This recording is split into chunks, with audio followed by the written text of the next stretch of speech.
Good morning, and you're welcome to this morning's Signpost webinar.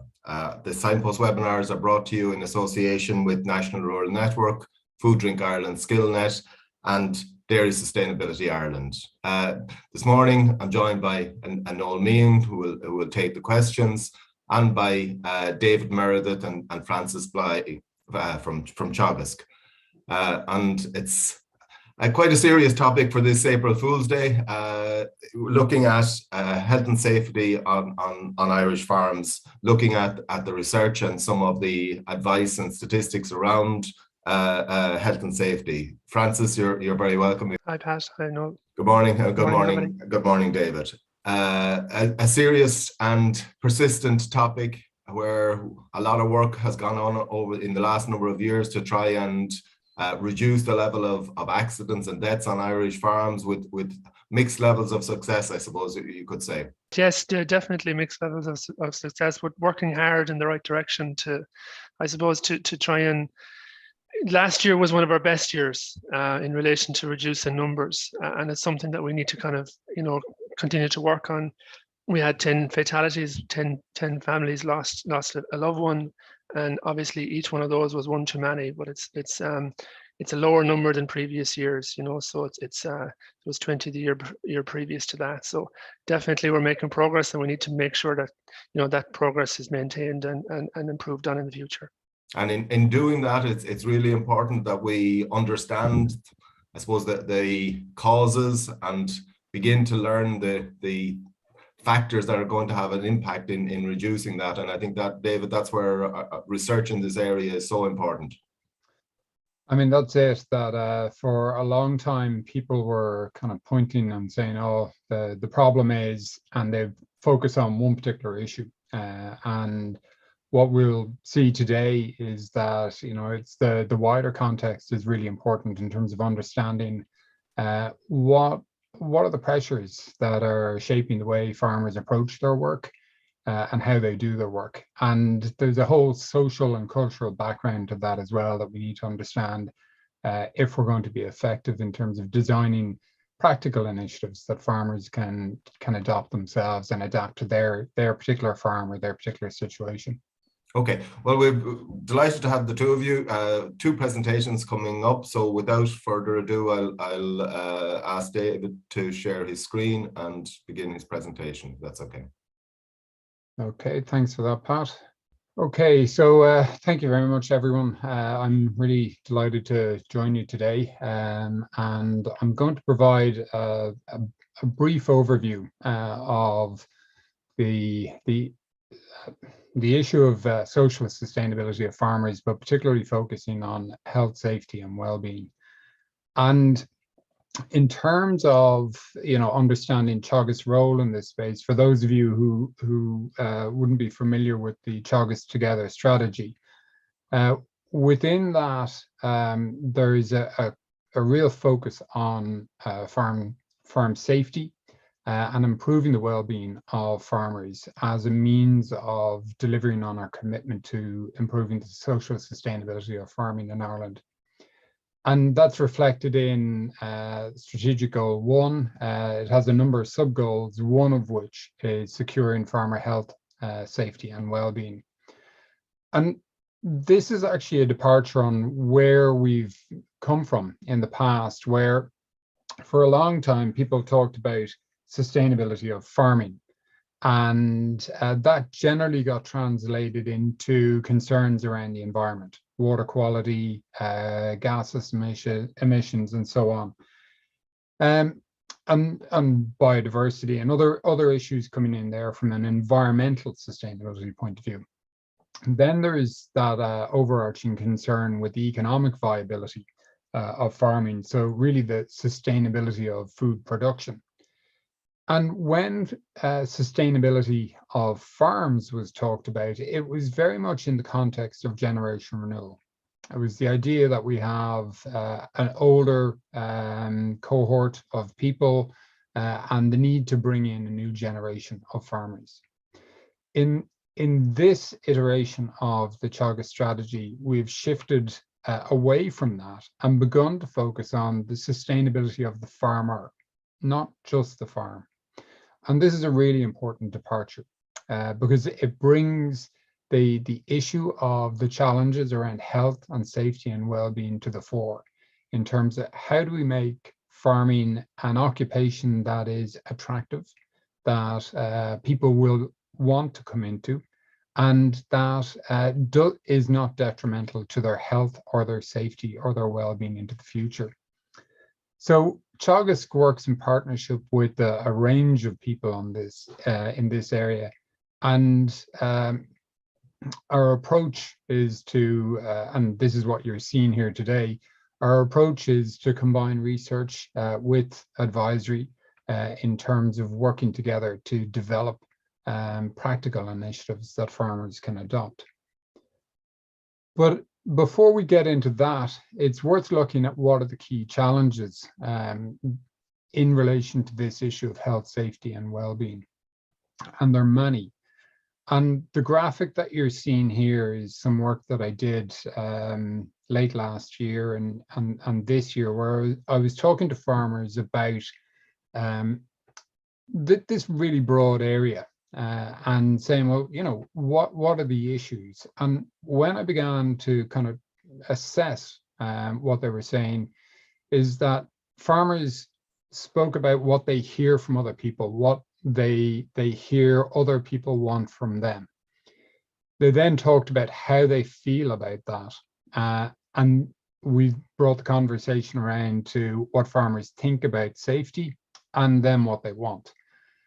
And in all of this, it kind of pulled together that farmers are, you know, they're hearing lots of things from lots of different groups, whether it's consumers, policymakers, or society, and that's placing significant demands on them.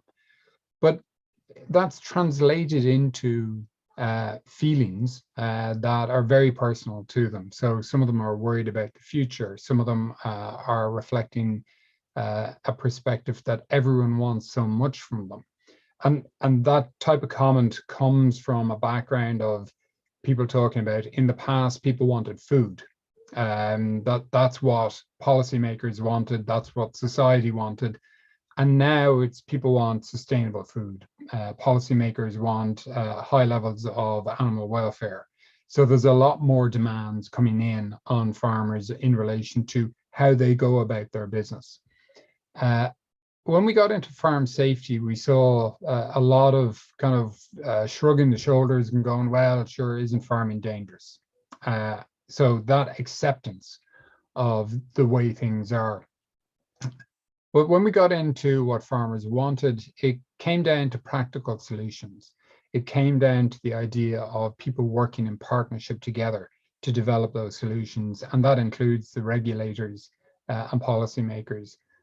So there's a lot in there, and that reflects the fact that the high level of injury and death on farms is a result of the combination of very hazardous working and labor conditions in some instances. So things like working alone for long periods of time with large machinery or livestock, or working in difficult environments, so bad weather and so on.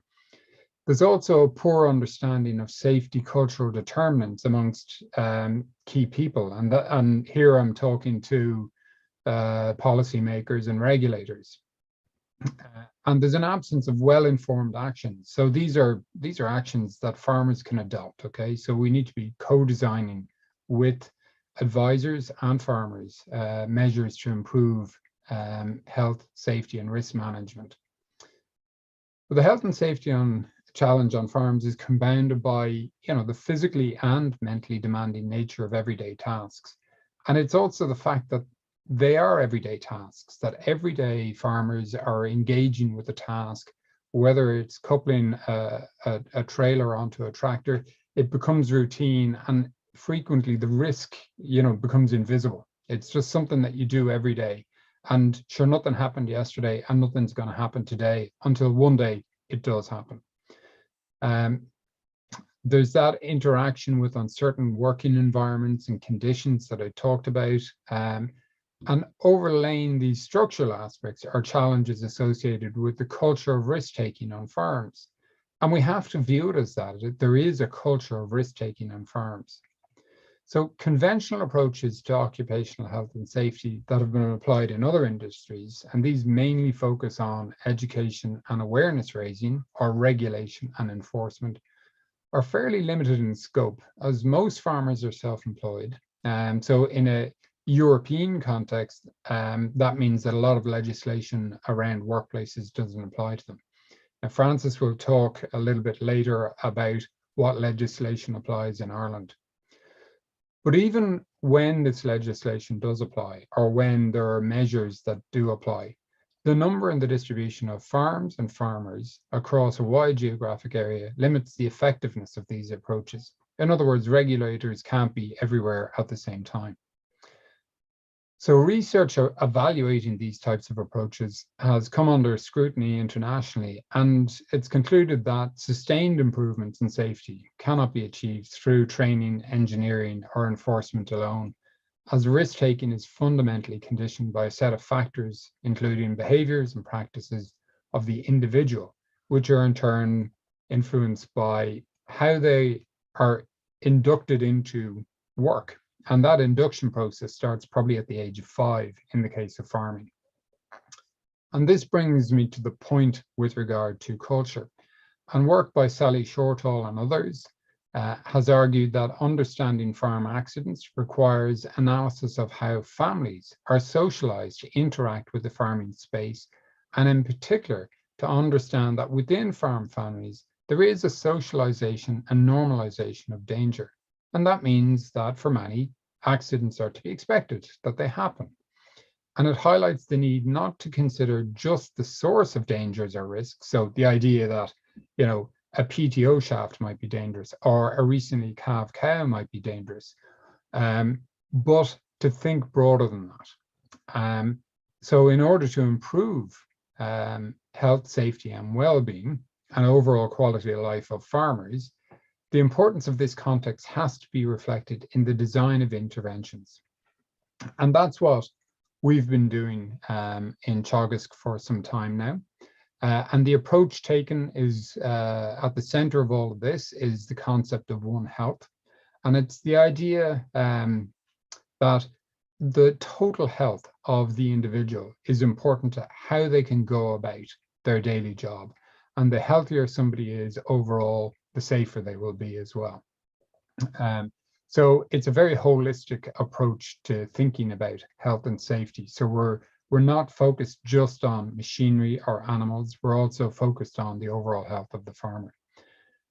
And the approach that we've taken here is to involve end users. And end users for us generally mean advisory colleagues and farmers as well.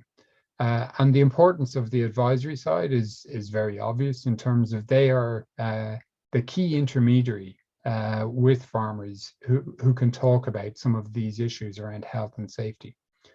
And then, of course, we're working in collaboration with policy stakeholders as well.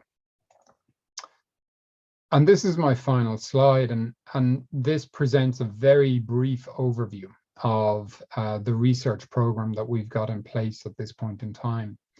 So we have at the very top there, Teagasc's strategic goal, which is about securing farmer health and safety and well-being.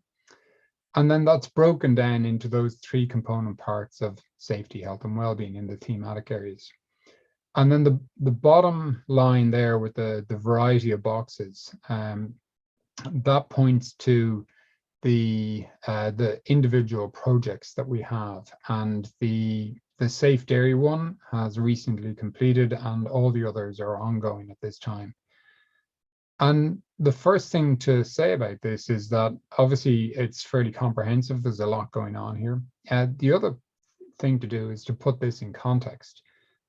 What we're doing in Ireland is exemplary by international standards. When you go to the States, when you go to Australia, New Zealand, and other places, yes, there is research going on. Yes, there are practical initiatives being designed and implemented with farmers, but very few places have the comprehensive program of research and advisory support around health, safety, and well-being.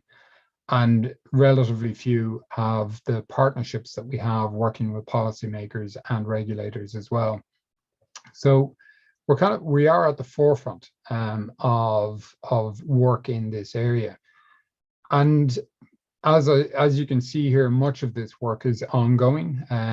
Really, this whole program for a long time was being really led by John McNamara, who can't be with us today.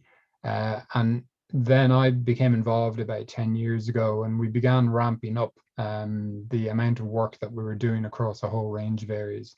And we've been successful in getting funding from a variety of agencies, including the Department of Agriculture, to support this. But primarily, a lot of this is supported through the Teagasc Walsh Scholarship Programme. So we're very fortunate in that sense. In terms then of key outcomes, and I'm going to focus on a couple that are at a much more advanced stage. So that Safe Dairy project was all around co-designing and piloting and evaluating an occupational health and safety initiative with advisors to be delivered to through dairy discussion groups. And it took an approach of trying to assess what was the best way of delivering health and safety messages and how to engage farmers.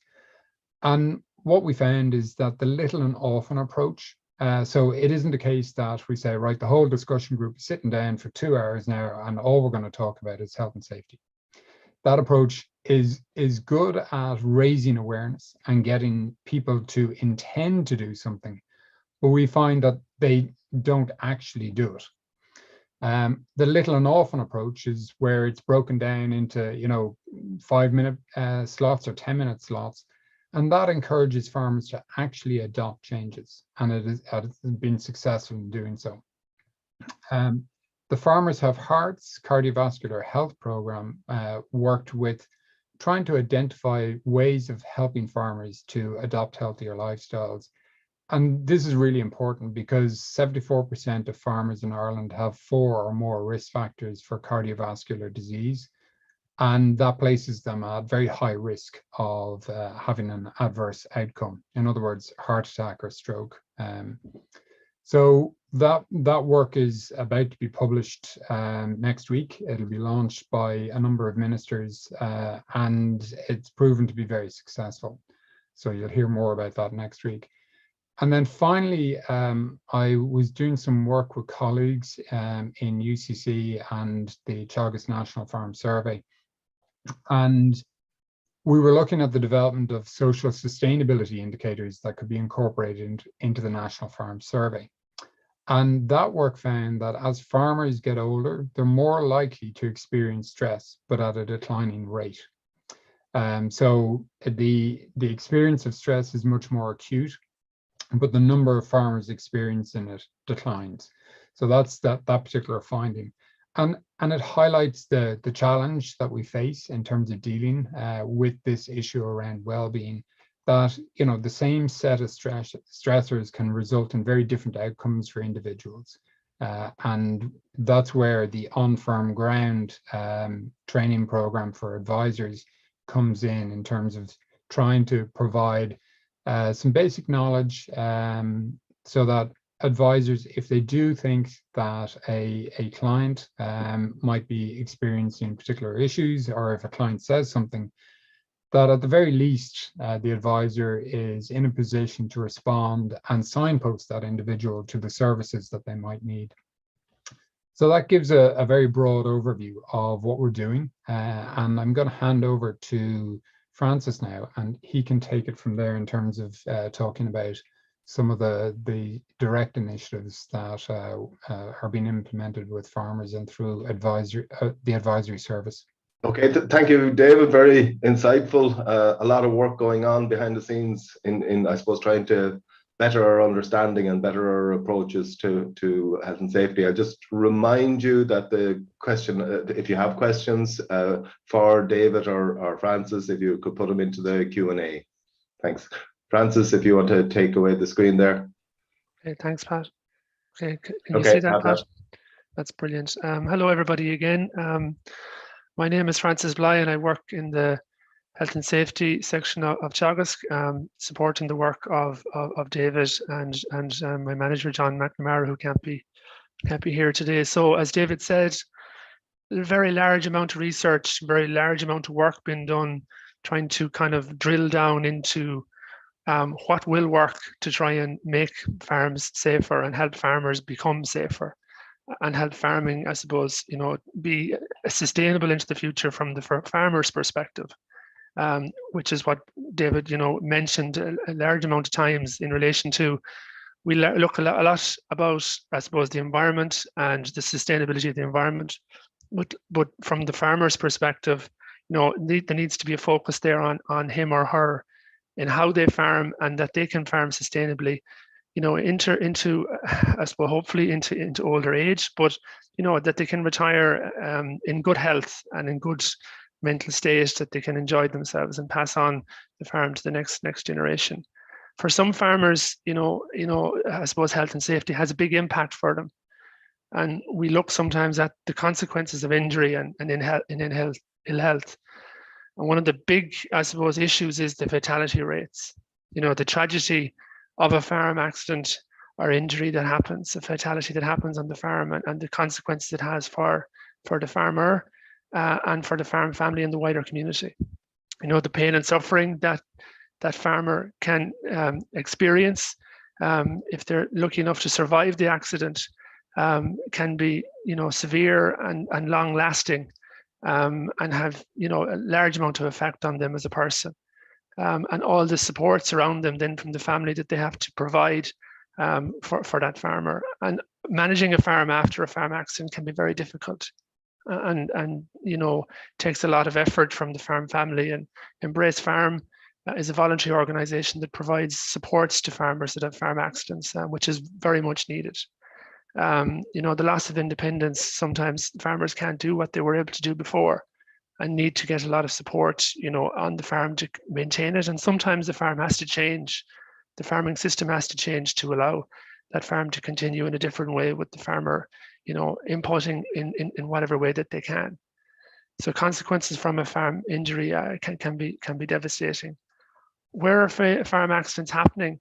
Like the statistics from the Health and Safety Authority will show that they're widespread across the country, but largely focused in areas where stocking rates are higher, or activities are more intensive. So you can see on this particular slide here, the Cavan area is I suppose one of the higher rates there per 100,000 members of farmhouse households. Trends in farm deaths, again, just I suppose it's very, it's a difficult topic to discuss, but it's important for people to have the information. And if you have the information, you'll know who is at risk, why they're at risk, and that there are people out there that have lost family members. So we can see from this particular slide here that the 19 to 64 age group are hearing the message. You can see the slide, the trend there is reducing, not reducing enough, but is reducing. So we are getting through to those people. The children fluctuates between maybe 1 and 3 per year, and we need to kind of get that down to 0 and keep it at 0. And we need to make sure that we do everything in our power to keep that number down. The over 65 age group is where there's an increasing problem for us in relation to getting that message into the minds of those farmers and the wider community, that they're at high risk and they are losing their lives in increasing numbers on farms. So they are showing up more in the statistics as being the high risk category, that over 65. So that slide will show that. You can see the trends there between the various types and age groups. That over 65 age profile, is increasingly high. Now we have obviously the age profile of farmers, especially maybe in the dry stock and sheep sectors, is increasing over time, and that is a problem that we'll say from a policy perspective we need to kind of keep a focus on. But those farmers, are at high risk, and we need to acknowledge that, and we need to try and make people aware that it's important to try and keep safe on the farm. Again, the trends over 3 years, is shown it even this particular slide shows it in more impact. You can see that maybe I'm able to kind of do the pointer, laser pointer. Just this section here, you can see it's increasing over time. No, stats over time can change an opposite direction as well, but that particular slide shows that those over 70s are increasing as well. So, that's just a message that we need to get out amongst our farming community, that in that age profile, you are at high risk. What's causing the deaths? I suppose, the 10-year trends there from the Health and Safety Authority to collect all this data. You can see the tractors and farm vehicles are accounting for 43% of the overall fatalities on farms. And when you add in the machinery at 10%, so tractors and farm vehicles plus the machinery that they're carrying, you're over 50% of the overall accidents, with livestock then at 19%. And when you look at those individually, like what's causing the accidents, it's a wide range: overturning tractors, being crushed by the tractor, struck by a part of it, impacts, pierced. There's a very large number of different ways that you can, I suppose, be exposed to danger and risk. And as David said, it's inherently dangerous. So you need to be very careful and conscious and aware when you're managing your tractor and farm vehicle on the farm. When we look at, deaths due to machinery, it's the same types, entanglement there on a PTO shaft or a part of the machine, being impacted by a part of it. The crush injuries are one of the main areas where we have, increasing numbers of crush injuries. People maybe, the handbrake on the tractor isn't just maintained to the level that it should be, or not applied when farmers leave their tractors, and the tractor or vehicle rolls, and the farmer isn't aware of it rolling, and is crushed by it. Or it might be just that the tractor is rolling as the farmer is trying to attach an implement on the back, and a small little bit of movement can cause a crush injury, and that farmer may not be able to get it away, may not be able to call for help, or the crush injuries are so severe that over time it causes a fatality. Deaths due to livestock. So I suppose a lot of people will think about the bull as being the most dangerous animal on the farm, which they are very dangerous at 18%. The cows and calves, are having a big impact as well. So those cows that are maybe recently calved or are about to calve, or are spooked. Sometimes cows and calves that are spooked by something like a dog, or sometimes even a cat, or some loud noise, and they move in directions that you don't anticipate. It can be very dangerous, and fatalities have taken place. Cattle also, maybe, putting them in for different types of activities, like maybe dosing or injecting or sick animals or whatever needs to be done. Those animals, when they're, in facilities that maybe aren't up to scratch, and gates collapse, crushes collapse, or maybe there's too many animals in a pen and they charge when they're trying to be moved. So if you have a lot of animals moving in a certain direction, there'll be a lot of pressure on whatever facilities you have in place for them. So facilities need to be up to scratch for the number of animals that you're trying to work with. As David said, the National Farm Survey do a lot of work in collecting information on farm accidents, and they show that the dairy industry there is highly represented in the accident rates. So 18%. They show that about 2,500 accidents happen per year, and 18% of them then are in the dairy area. So every industry or every system has been represented, but the dairy area is one that's overrepresented in the number of accidents that are happening. Now, these aren't fatalities; these are accidents that are self-reported by farmers as part of the National Farm Survey. Irish agriculture, we have, as we know, 140,000 farms. They're predominantly self-employed. So unlike other maybe countries, 92% of our farmers in Ireland are sole operators, or they're self-employed in their own farm. So, and then when you add in the families that are attached to those farms, there's 400,000 persons at risk in agriculture in Ireland. The average age of the farmers is about 58. And what I suppose John McNamara, if he was given this presentation, he would talk about the psychologically unbounded. So farmers being psychologically unbounded means that they're totally, I suppose, masters of their own, what they do each day on the farm. So they don't have to kind of follow the rules that would apply maybe if they're working on a construction site. They're mainly under their self-control. They decide every day what they do and how they do it. So it, you know, to get into their minds when they're doing each task, to have safety there in their minds when they're doing each task is the, I suppose, the focus and what we need to try and achieve. You know, when we look at standards across other countries, and David does a lot of this type of work, you know, we're the best within the best 25% in the EU.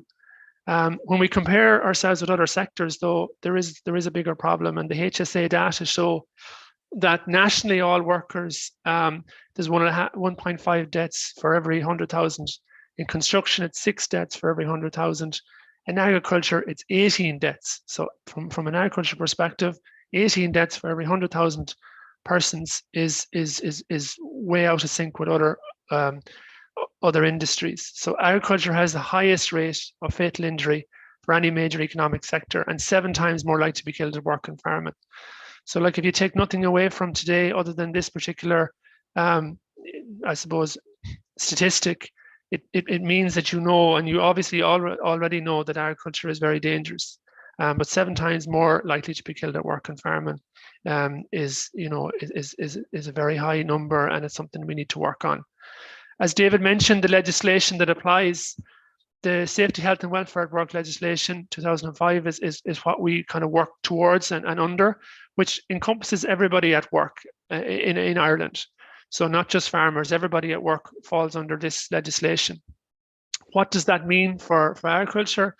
From an employer's perspective, so as we said, 92% of farmers are their own employer.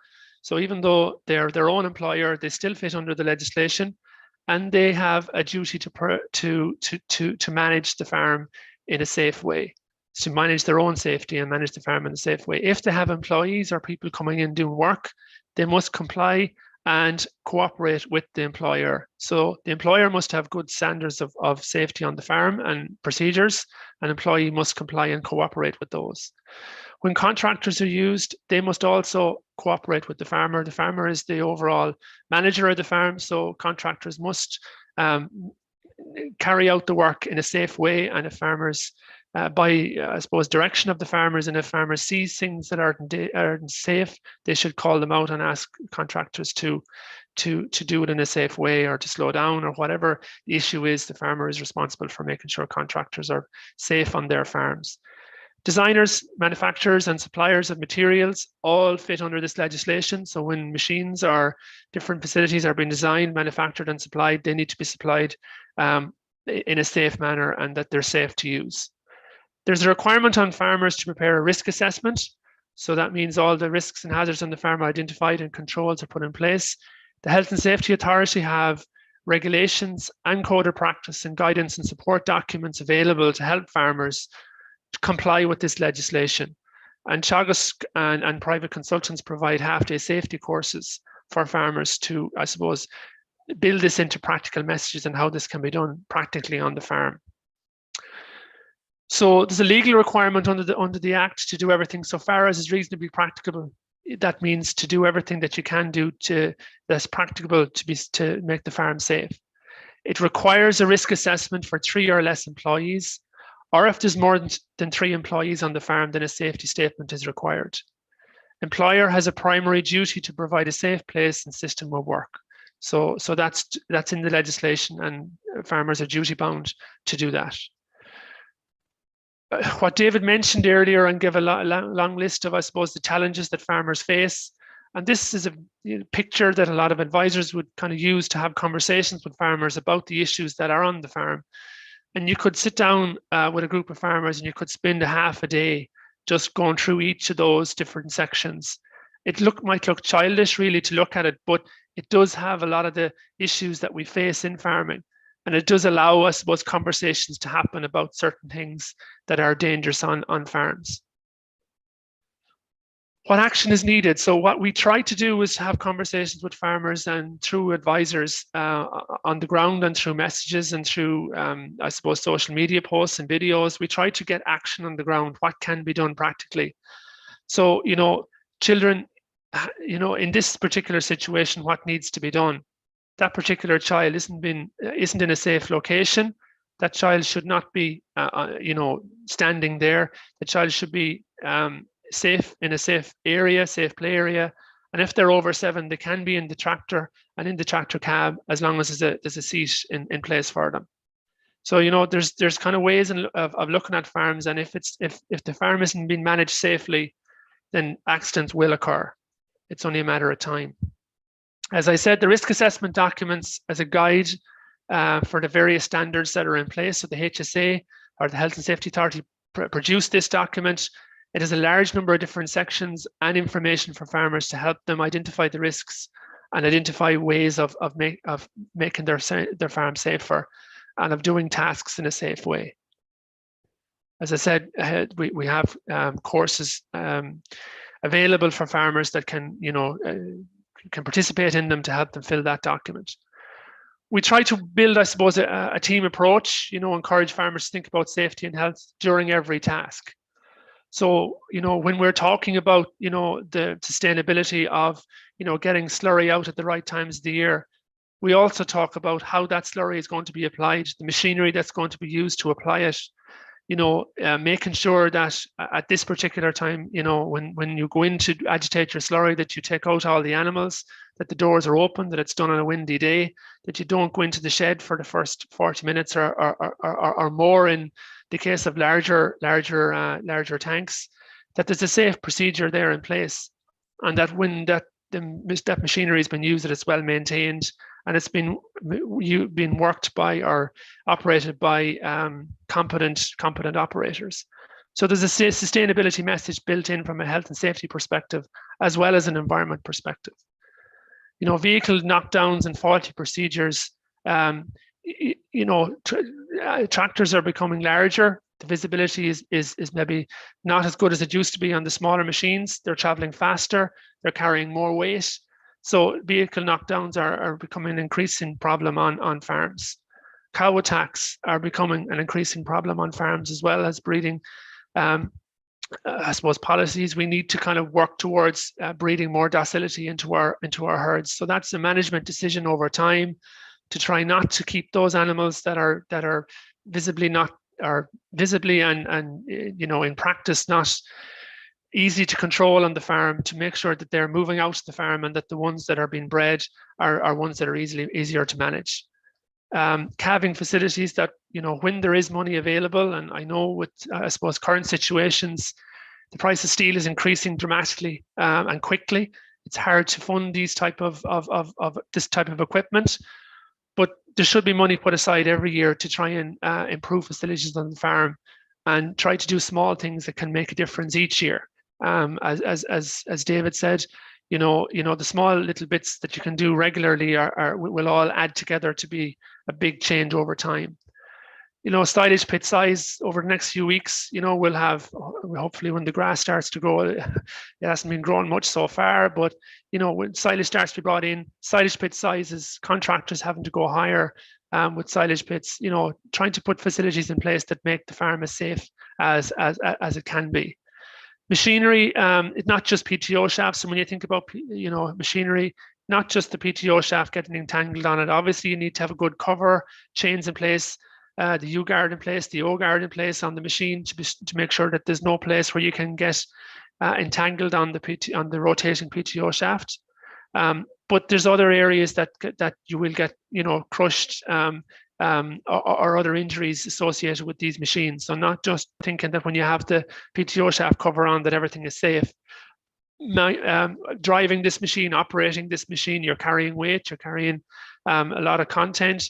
You may have different types of equipment on the back of these tractors. It all takes a competent operator that's aware of what they're doing and conscious of what they're doing and conscious of safety during every job that they're doing. What could happen next? As I said, a number of fatalities have happened where the handbrake hasn't been applied correctly or isn't working correctly, and tractors have moved small distances, and farmers have become pinned, and crush injuries have occurred. Fragile roofs, maintenance of fragile roofs, making sure that you're competent to do the work. First of all, you need to make that decision, or if you're employing people to do it, that they're competent and that they use the right equipment. So what is right equipment? It depends on the job that needs to be done.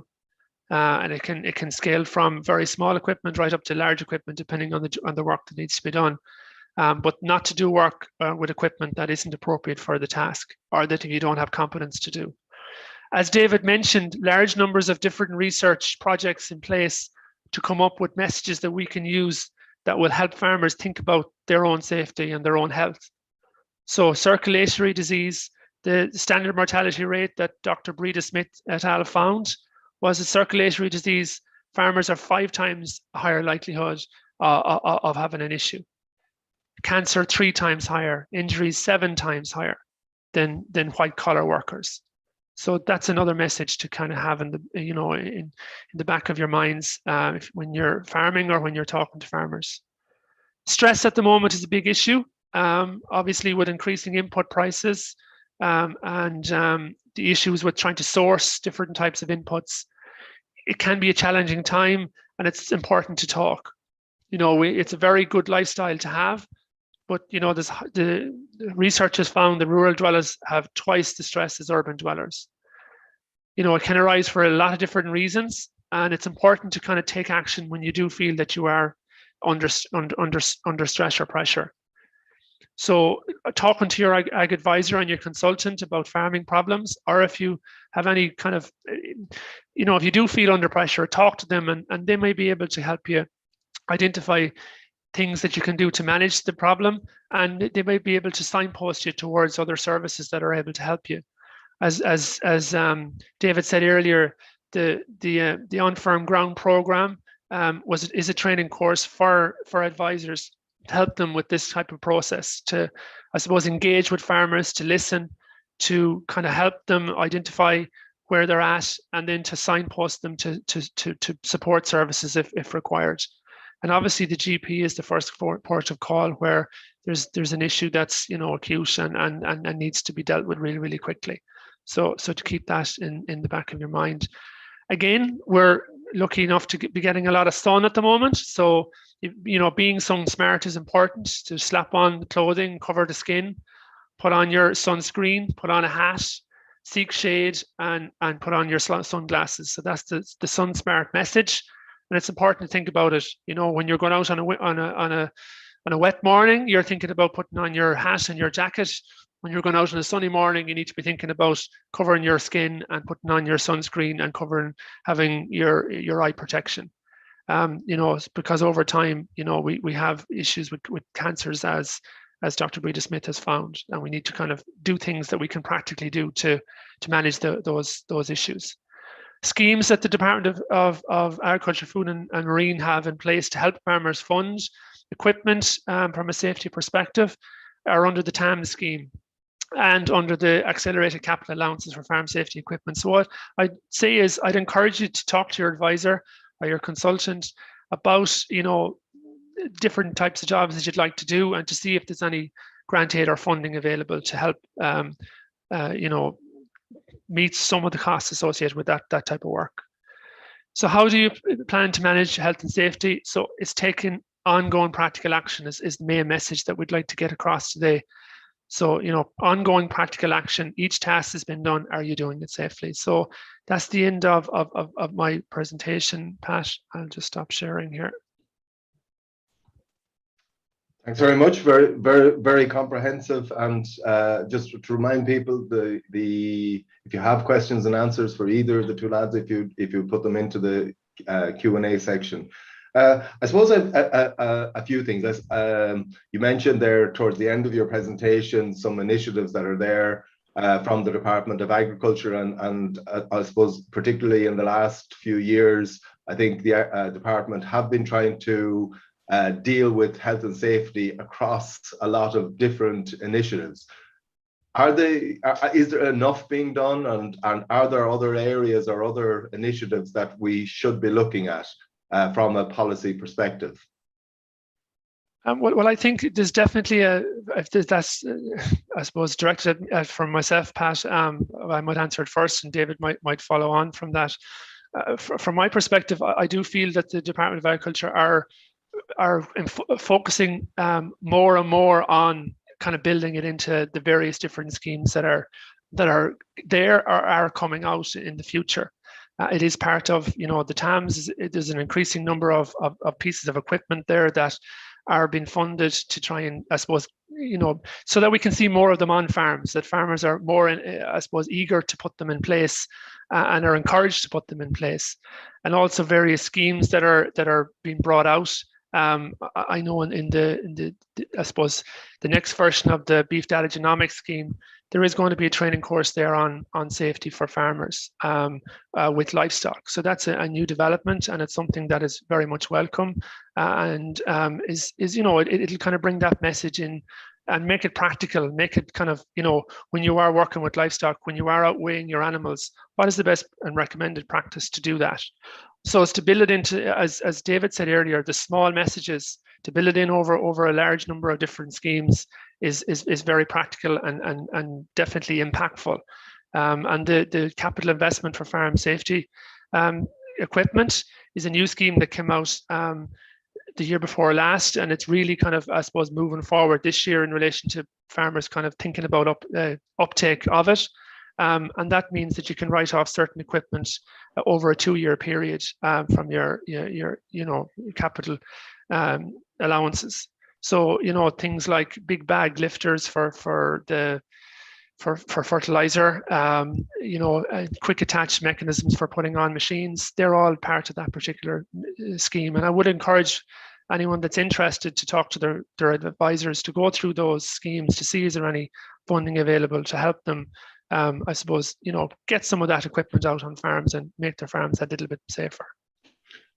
Okay, and as I suppose a very high proportion of our farms are now part-time farms where they're probably time poor and trying to race through jobs. Is that a significant factor? And are we able to get to part-time farmers with these messages as well as we get to full-time farmers?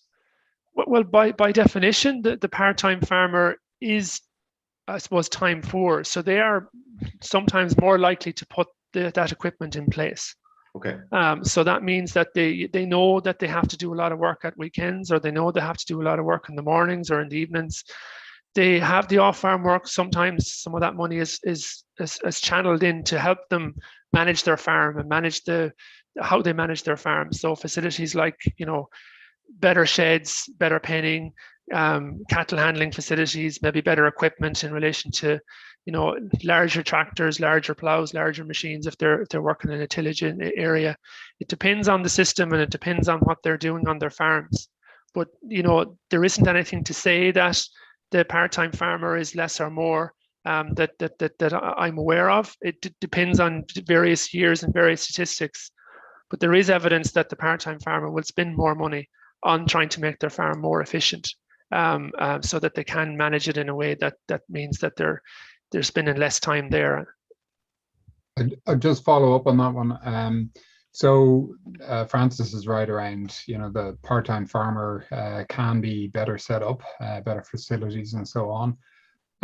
We did notice a number of years ago in the fatality data that we were seeing a trend of fatalities involving livestock incidents outside working hours, and that would include late in the evening and at weekends.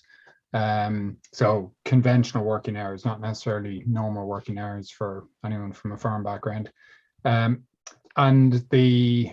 what we saw there was there was that trend towards out of working hours fatalities, and it was particularly prevalent in the BMW region, where there would be a lot of off-farm work and part-time farming. And it was particularly prevalent during the winter period. So it was that issue of working indoors, feeding animals or caring for animals during that period. So that trend has abated a little bit, which is positive. And Francis alluded to that a little bit earlier on. But Pat, going back to your original question around policy and what can be done there, and Francis outlined a lot of what the department is doing at the moment. One of the things that a number of us have discussed, and I'd certainly like to see, is effectively a top-up payment for strategic planning of the future development of the farmyard. So farmyards, they evolve over time. and very few of us are starting from a greenfield site. So there's that need to think about, okay, how do we make farmyards safer into the future, particularly in the context of, machinery is getting larger, or the scale of the farm is getting larger, or something is changing around it. And this is where I think working with farmyard building contractors, farmyard designers, and policymakers to come together to say, right, okay, if you put in place a 5-6 year plan around, or a 10-year plan around, the future development of your farmyard, we can, either cover the cost of that or provide top-up payments as you begin putting in place new infrastructure, and integrated within that are safety measures. So better handling facilities, better, separation of people and machinery, and so on. So it's just, we're doing a lot, but I think there's kind of strategic elements that we can bring into this that will help in the long term. Okay, and when we talk about it, we talk about health and safety, and I think there's a couple of questions in there alluding to the starkness of the health statistics that you have presented there. And to some, it's counterintuitive, because the impression might be there that an outdoor life, an active life, should be a healthy life. What are the key factors behind the reasoning behind why those health outcomes for farmers are so far out of line with other workers? Yeah, I mean, it is very stark, and it really goes against a lot of what we would naturally think. And I suppose in a lot of respects, machinery is taking a lot of the strain these days. So you find that the physical nature of the job is a lot of pulling and dragging, which is placing a lot of strain on the individual. There's also that aspect of, the activity is not very intense, so there's less of a cardio benefit arising from it. So there's those aspects around the activity of farming. The other aspect then is, the working alone for long periods of time. I don't know about anyone else, but I know when I'm kind of hard at it, I'm not really eating well. It's whatever's to hand. So it's snacking, it's that sort of thing. So the healthy eating side of it is difficult to maintain. So there's a variety of factors that come together that make, farmers more susceptible to having a poor lifestyle. But the positive message that we can take from the work that we've done on the Farmers of Heart's cardiovascular health program is that with really a little bit of help, it's not a huge intervention by any means, but with a little bit of help, farmers do improve their lifestyle, and they do improve their health. And we know this because the way we designed that particular piece of research, farmers went in at the very beginning, they had a health check, and then at the end, after a year, when they had adopted, or they opted to try a number of different lifestyle behavior change initiatives, we found that most of them stuck with it. Most of them made big changes that were beneficial to them. And even where the benefits were really marginal for themselves, they felt better. So there's a real positive around that. And I know there was a question, and I'll be very quick on this. I know there was a question around, should health checks be mandatory? And that's a really interesting question. What I would say is that, the the Health Service Executive through the Irish Heart Foundation provides health checks for free to farmers at farmers marts every year. Now, there's only about 1,000 of them. They have to choose which marts they go to and so on. But we know that every year, 4 or 5 farmers are alive because they go and they do a health check. And, if you're a farmer, or if, a farmer, encourage them to go and get a health check, because it can make all the difference. And those people were literally dispatched from the health check and told, go to hospital right now. Okay. And that was the serious nature of it for them. No, a good few questions coming in. Apologies, I was hogging the question. No, you're grand, and like David there, that was a very good question that you answered as you answered it there, but there's another one in which kind of ties in as well from another listener around the quality of life index. So that kind of ties into what you're talking about there, David, as well. So look at just, let me see, there was a question here around the lower death rate last year, and inquiring as if it was maybe tied into having the lockdown and more help around farms, and maybe less pressure, less stress on individual farmers. If you want to maybe make a comment on that. So I mean, it's a really positive trend, and we've been going that direction for a few years now. So I think it's not just because of the extra help around farms, but that's certainly part of it. So where we saw a big uptick in the number of accidents and fatalities was really around dairy expansion.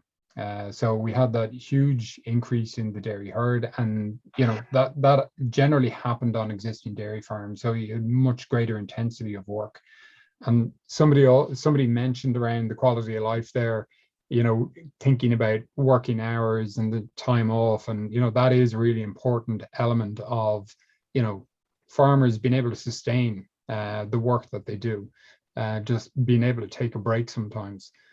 So part of what we're seeing in terms of the trend, I think, is related to the fact that that expansion has taken place and the systems are now in place, and people are, they're working at that higher level now, but they've learned how to do that and they're organized around it. The other aspect then, and I'm picking up on work that Marion Breacher from Moorpark has been undertaken, is looking specifically at that work organization pre-pandemic and during the pandemic. And definitely there's more family labor. But the other interesting thing that comes out of this, and I know John McNamara has spoken about it as well, there was less engagement in other farming activities. And what I mean here is like going to meetings. So there was more time and less pressure overall, and that seems to have fed in to improving overall well-being and also safety. Just one very quick one, because we're nearly up against time, but just from a listener that was at a recent health and safety course and felt that there was maybe could be modernize a bit maybe more, or is there any plans to maybe revisit the course and see, can we add in a little more on mental health and nutrition and the kind of things that you're talking about here today?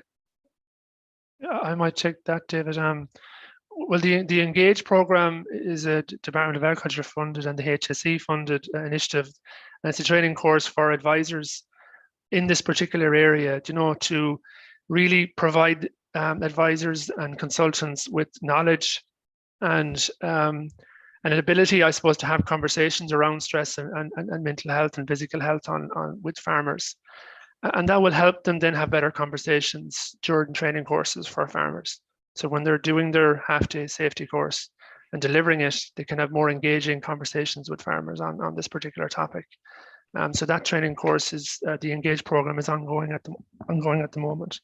So hopefully over time that will have an impact.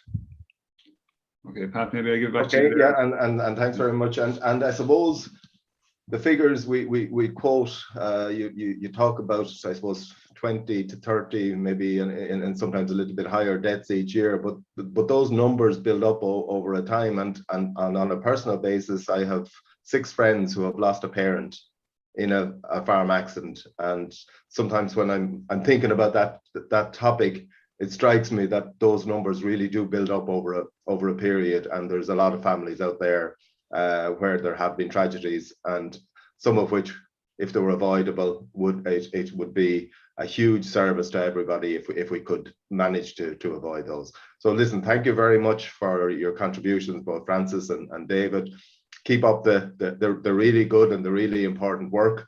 I think we've a long way to go, and I suppose particularly the extension into the health and mental health areas of farms. We've a lot of work to do in those areas, a lot of work for every advisor and everybody involved in farms to try and move towards better outcomes in those areas. So thank you very much for your presentations. They're much appreciated, and I think appreciated by our audience. Next week, We're joined by Dr. Stephen Nolan and Sean Connolly, looking at reducing the carbon footprint of cattle and pig slurry. It's a very big part of the emissions that come from Irish agriculture, and they'll be looking at ways of reducing that. So until next week, stay safe and have a nice weekend, and we'll see you again next Friday morning. Thank you. Thank you. Thanks, everybody.